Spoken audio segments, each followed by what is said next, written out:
pas vous, mais moi ça fait un moment que je vois des recettes de levain maison, de pain au levain hyper alvéolé qui ont l'air trop bon. Franchement, limite, je sens l'odeur du pain à travers l'écran, ça donne trop envie. Et donc du coup, j'ai décidé aujourd'hui de faire mon premier levain. Donc c'est une première, c'est une expérimentation. Il y a moyen que ça foire. N'hésitez vraiment pas à me donner des conseils, à commenter, à partager. Et donc c'est parti pour le jour 1 de mon levain. Donc là, je commence à mettre mes 50 g de farine. Bon, je suis à 55. Je vais laisser comme ça et je vais mettre 45 g d'eau.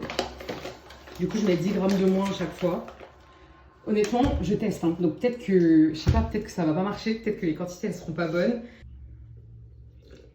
Donc là, je mets mon eau et je mets donc 45 g.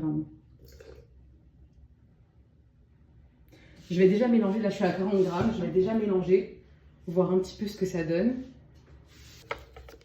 Donc là, vous voyez, c'est hyper épais. Donc du coup, je vais rajouter un peu d'eau. Hein. Ah là, ça commence à avoir un peu la bonne texture.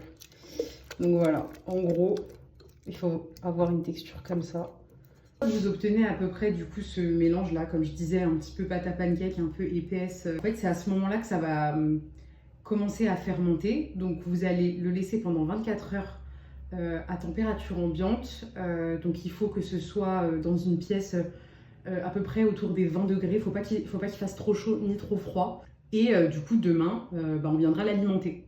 Je vais utiliser le petit élastique qui est fourni avec du coup le pot. Hop.